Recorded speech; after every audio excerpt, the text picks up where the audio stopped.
Yeah. Hi, it's Ricky of Moshville Times here once again. Now, tonight, ladies and gentlemen, I'm very lucky to have guitarist vocalist Tomas from the mighty LIK.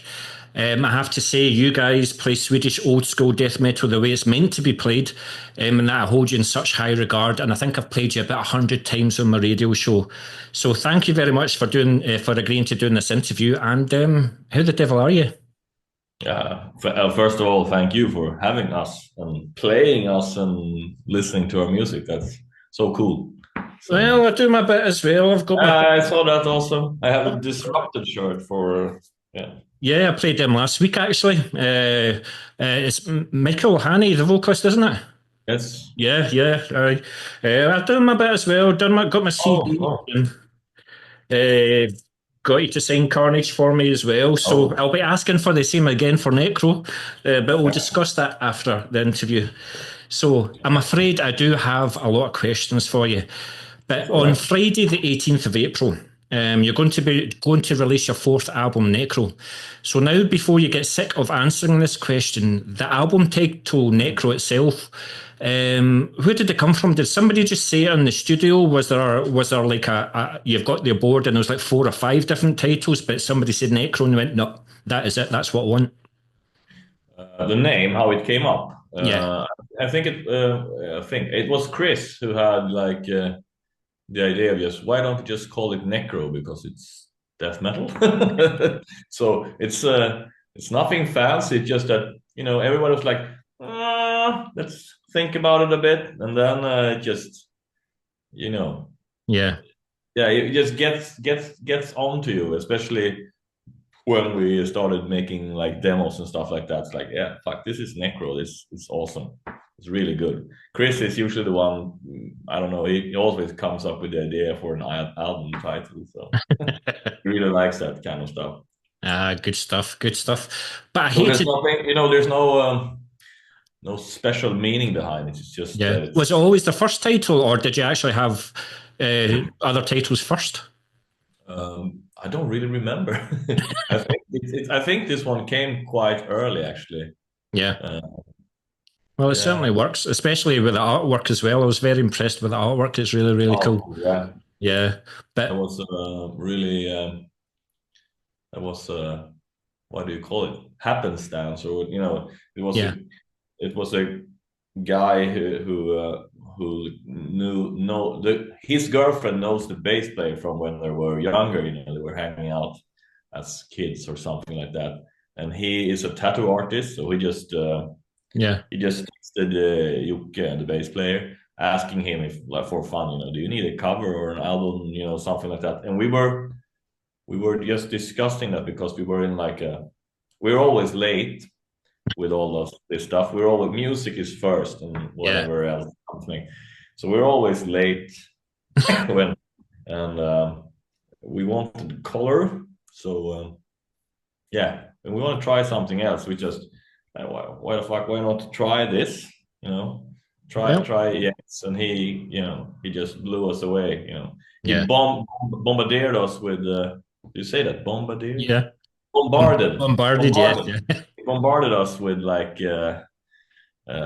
tons of sketches and stuff like that. But I remember the first sketch he did was almost the way it Yeah. turned out. Like, and I said, Okay. yeah, like this, but in color and stuff like that. So he hand painted it, and it's so cool. It's so Well, cool. looking forward to seeing it when it's on the merch. So Yeah, cool. Yeah, another one to add we to had the a lot of collection. problems. We had a lot of problems with printing and stuff like that. Oh, The first round of vinyls got really crazy, and so but now we got good ones looking. So I guess there are some like not too good looking out there, but that's also it's a bit fun. yeah. See, when you just talked about the vinyls there, was it just because there's a huge backlog, or did they just not turn out correct? Or They didn't turn out all correct. right, Yeah. right? Because I was going to say like, well, in fact, we're going to talk about vinyl later on, so I'll keep that for later on. But I hate to do this, especially I've not talking to you in a wee while, but I have to start with a complaint. 5 years. I mean, I was thinking now you're becoming a doom metal band or something like that. So I'd imagine there's a lot of reasons as to why it took 5 years. But I was hoping that one of them was because of the continued success of Misanthropic Breed, that maybe just that album just opened some doors to you that just kept on putting things back.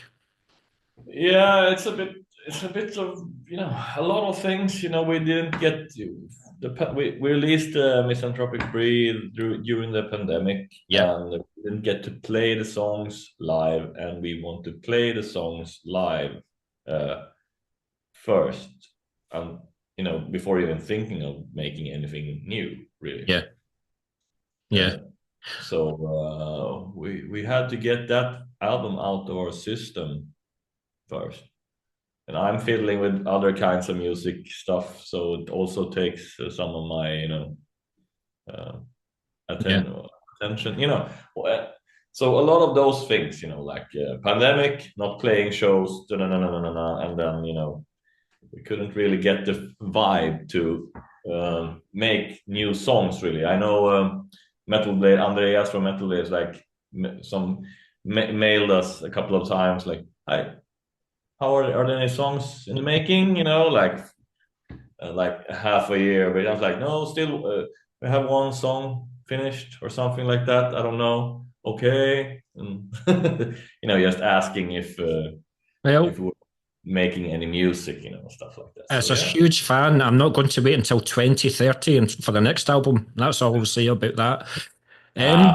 But was there talks of the next release actually being like an EP? Did you ever think of like doing a stopgap, like a 2-song EP, two original songs and 3 live songs or something like that? Or was it always going to be an album, the next release?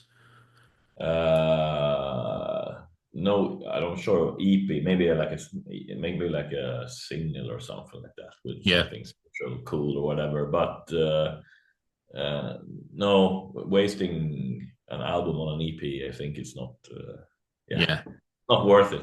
Not in this kind of music. We make an album instead. And we don't have any pandemics or anything. So I guess when things are starting, moving again, and we're going to play live shows and everything. So we got a good feeling already. It was worse feeling when we released the other album during the pandemic. It was way, okay, when are we going to play these songs live? Are we ever going to play these songs live? The mentality was way different. Now it's like, this is fun, cool, death metal. Everyone is like happy, so it's like great. It's a great vibe in the band. Good. And everyone is really, looking forward to the release of this. That's one of the strengths about this record, is the fact that you've had consistent band members for a good number of years now. So I think 2019 was the last when Joachim joined, I think. So that's what makes this album so strong. But I also like the fact that you're still part of the old school. You like albums. Like since the pandemic, there's bands that are now just doing single, couple months single, couple months single, and keeping the name out there. Whereas they look at it like putting an album out and then having to wait 2-3 years before another album. But there's so many people that like the physical product, the lyrics, and just being able to hold something, So I'm glad that you're releasing a new album. So keep it going. That's great. Yeah, thank you. We also like to release albums. That's the the way. You're not really an EP band. I'm actually trying to think.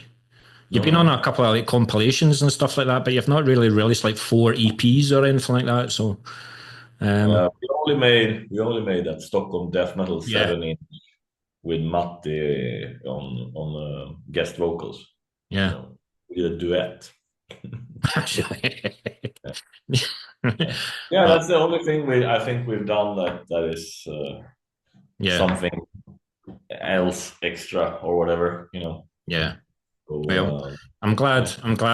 But you must be extremely proud of Necro, as you're not only making us older fans like myself relive the glory days, but establishing a fan base with new, younger fans. So how does it feel to have the album finally out there after all the blood, sweat and tears that you've put into it? And how have the press and the metal world accepted Necro so far? How have the reviews been so far that you've seen? I haven't seen that many reviews, but I heard we got some good, good numbers. What do you say? You know, like 9 out of 10, Yeah. blah, blah, and you know, all that stuff. It's. I'm not sure it. You know, uh, I don't know how to say this in a nice way. But you know, it's way. It means a lot more, you know, when it comes from fans or people, you know, like you meet and talk to when you have played a show. You know, I always try to come out as fast as I can, you know, after we played, you know, and try to talk with people, you know, and stuff. That's way more, you know, way more authentic than like a review. You know, of course, the listener in the review can be, you know, as enthusiastic as, but it's, you know, it's a bit strange to Yeah. to read about it. You know, it's easier to like look, you know, see people's reactions, you know, Yeah. from live Absolutely. experience, stuff like that. So um, I I don't really. I read. I have read one today. It was really cool, but you know, I don't really. I'm not saying I don't care. It's just, yeah, I don't know. You release music for yourself, and if there's other people that like it, then that's a bonus for you. Yeah, that's a bonus. Yeah.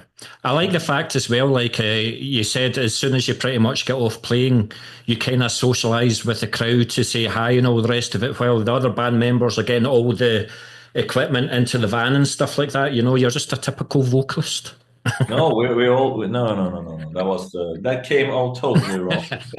We all yeah, do our You all do part. your bit. Yeah. Yes, but it's we just leave it for and me and Joachim is very, you know, we are quite fast going out, and Yeah. Chris likes to chill out a bit before they can start talking with people and stuff, like, you know, it's Absolutely. how people are. Absolutely. But for those who haven't heard Necro yet, how would you say the new material lies in terms of the sound to Misanthropic Breed? We know the Swedish sound, sorry, but what would you say are the subtle differences from Misanthropic Breed to Necro? uh, it might be a bit heavier in sound, and also in the, you know, in the songs. Some of the song we try to do more songs that are not we call it tvåtakt, but it's skank beat, you know. We try Yeah, to do something else because, you know, to add to have, be able to have add different songs to the live set. We were thinking a lot about the live set. So, for example, the opening track, "The Deceased," is like up tempo and tunes track. yes, uh, and you know, "Day" is like I don't know, it's more of a hardcore song, I would say, than a death metal song, but it's still you know, there's a lot of hardcore in death metal. But so we try to do some mid-tempo things, and it's a bit heavier, and it's at the same time as it's more melodic than Misanthropic Breed, it's also more evil than Misanthropic Breed. You know, we have like Rotten Inferno, Morgrath. Those tracks are really evil in a, you know, in a heavy like autopsy style, and then we have the major happier. plus in my books. And then we have the lovelier tunes like Fields of Death and stuff like that, you know, which is a little bit more Iron Maiden-ish. Yeah, You know, I don't know what to. maybe you But need some more what it is, it's romance in like your death life or metal, something like that. a mix of death metal melodies, but also we like to add melodies because you know, if it's constantly brutal and not, Yeah. you know, it always has to be like all those little tiny, you know, ingredients in a Yeah. track that. Yeah, I mean, what I love about my death metal is groove. Like when you listen to a song, you want to move to it. You know, Oh yeah. um, blast beats, yes, but can I listen to a half an hour blast beat album? No. When it's done at the right time, at the right place, yes, it gets you moving and everything like that. But I'm more interested in the groove, and you guys have got groove in abundance. So that's one of the reasons why I rate you so highly. We we also, you know, there's always groove is always there, of course. You know, we discard a lot of riffs and stuff like that. Me and Chris are in the rehearsal trying to play it. It sounds cool. It can sound cool like with program drums and stuff like that. Yeah, this is sound great when we go into the rehearsal room and play it, and then like, it didn't work. It didn't, doesn't fit. We don't, So there's always, even though if it's blast beats or if it's skank beat or if it's like half tempo or whatever, they always have to groove. And Christopher is a very groovy drummer, so yeah, no, I like it. the riff, everything, the riffs and everything has to fit perfectly, otherwise it won't groove. So yeah, absolutely. So I think is there 9 or 10 songs on the album? 10. 10. So did you have like 15 or something like that fully recorded and you chosen the final 10? No. So throw them earlier. So that's all right. 7 songs almost done when we booked the studio, and then we had all right, right. Music and lyrics. We wrote some lyrics in the studio, and then when I went to record the vocals, I also were still writing lyrics. So yeah. Leave everything to the last minute. So you do. But it's funny how you're talking about studio, because that is actually where I'm leading to next. So when it came to recording of the album, you ventured away from your rehearsal space and went to Necro Studios to record the album. So was this your first choice? And looking at the history of the studio itself, the bands associated with the studios are very impressive indeed. Okay, yeah. It was not our choice. It was Lawrence McRory, the producer. Yeah. Also lovely friend of mine and the band, of course. But yeah, and that was our first choice, to book Lawrence again for recording. As always, he knows what to do and how to, and how to make the best. He can come in the room like, hey guys, that didn't sound too good, right? Let's do it again. And nobody, he's always, he knows exactly how to handle us. But he was our choice, and he said that Necro had opened a new studio in north of where he lived, so it's like a 2-hour drive for us, something like that. And and he said, I can book that. I get, I know him a little bit, and so he booked that studio, and we got there and just did what we did. We didn't, it was Lawrence. The thing that I love about the studios is it's an actual Baptist church. Yeah. So at least you've got the high ceilings for the drums, for example, to get the right sound that you were looking for. So I thought that was nice high ceilings. I thought that was quite cool. But so how was the recording process for yourself or for you? Was it a simple case of like record, or was there a particular track that had to be done time and time again? You just couldn't nail the solo, or was there a song that really annoyed you guys? It just didn't sound right? Or was it quite straightforward? Oh, it was... to be honest, we weren't really that prepared this time. We just, fuck it, let's go to the studio. We have rehearsed a couple. Well, of course, we have rehearsed a lot, but still, come on, let's just book the studio, or it will never happen. And we're just sitting in a circle. Chris is like, and then we're in a half circle around Chris, and then no clicking or anything. He just counts us in, starts playing, and then we follow him and playing and recording everything. And Chris is like a one-take guy. So we just, if Lawrence says it feels right, then it's like, this is a great take, guys. You should listen to it. And then we said, nah, just record another song instead. We listen to it later on. So we just sit there and jam and play our, and just talk things out, should we really do like that? Should we do, like last minute editing or whatever, the songs, and then we just record it live, and we always just keep Chris drumming stuff like a take, and then me, Joachim, and Niklas, we fix our parts that we fucked up. where we fucked up, because we always fuck up, someplace. So just fixed it.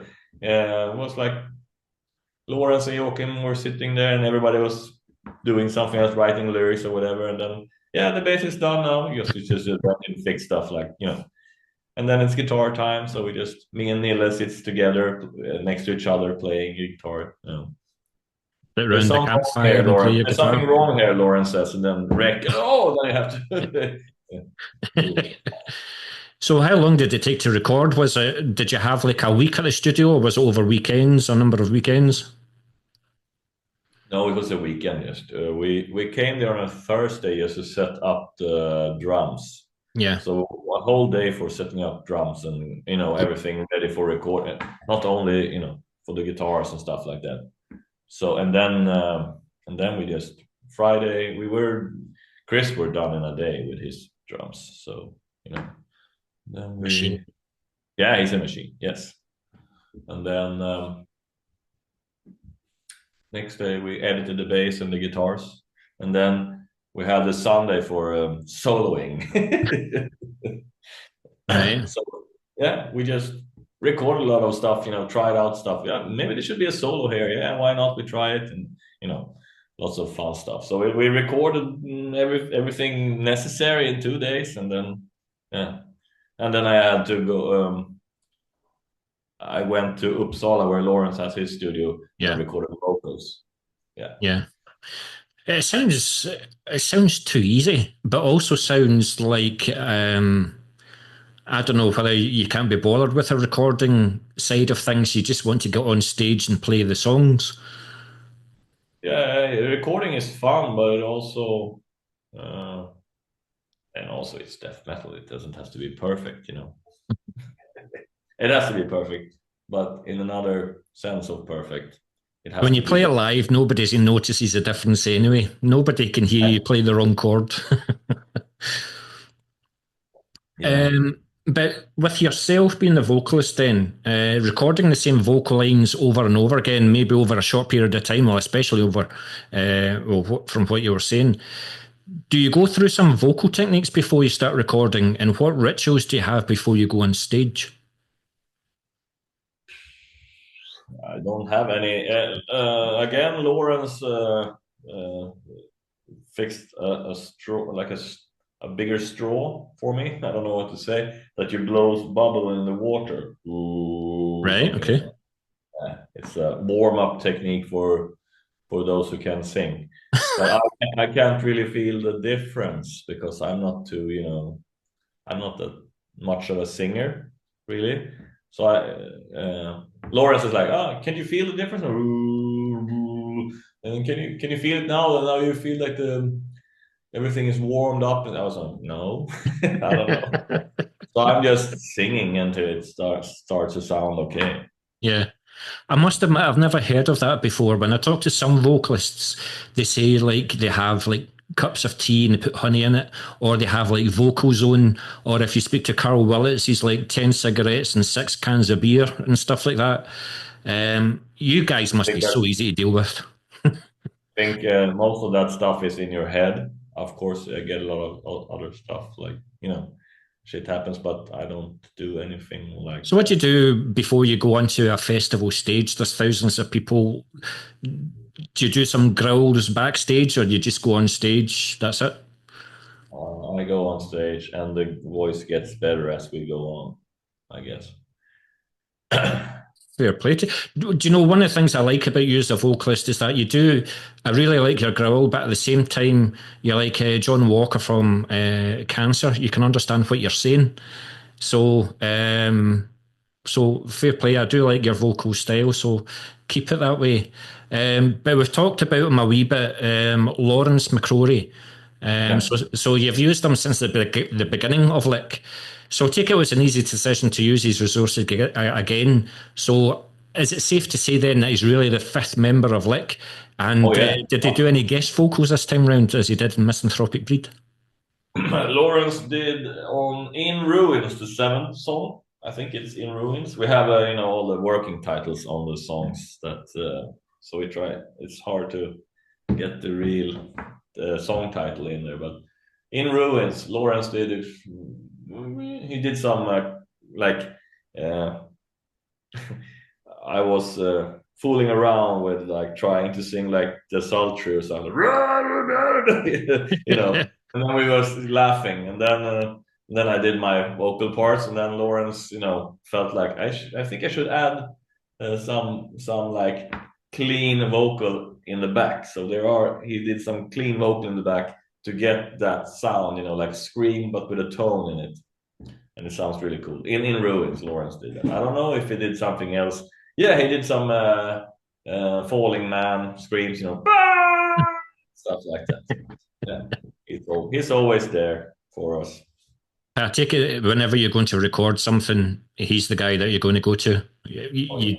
Yeah, It's unnecessary to do anything else. absolutely. But do you not get fed up with these wee comments like, "Are you sure that's going to be the song?" or "Do you think you should do that again?" Or you Oh, just yeah, he does it for the better of you guys, doesn't he? yeah, of course. Yeah, he in the same song actually he shortened up a bit of the in the bridge between the from the verse into the chorus. He shortened up the. We had a groove thing going on, and we're like, yeah, this is really cool. And then Lawrence like cut it off, and no one even noticed that. I knew it because he told me that he did it. I'm like, why shouldn't it be like this instead? And then he just cut it away in Pro Tools. And I was like, yeah, that's great. Just keep it that way and see if the other guys notice it. And I haven't heard anything. Good stuff. We told them, of course, but it was Yeah. a bit like, oh, no one heard it. It was like, this is great. So, yeah.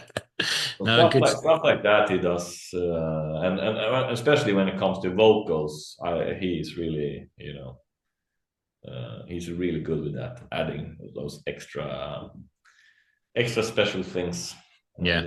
and stuff. Yeah. No, cool. Cool. So yeah, for me, having listened to the album a few times now, you know straight away that it's LIK. However, there's a few tracks that I would like to talk to you about and personal highlights of the album for me. So now that I've listened to the album and opening track Deceased, I kind of felt that it was a wee bit of a homage to the Wolverine Blues era Entombed, especially at the start. So that was a major tick straight away. Yeah, but if you go to Left Hand Path and listen to the song number 4, you can definitely hear that it's not Wolverine Blues.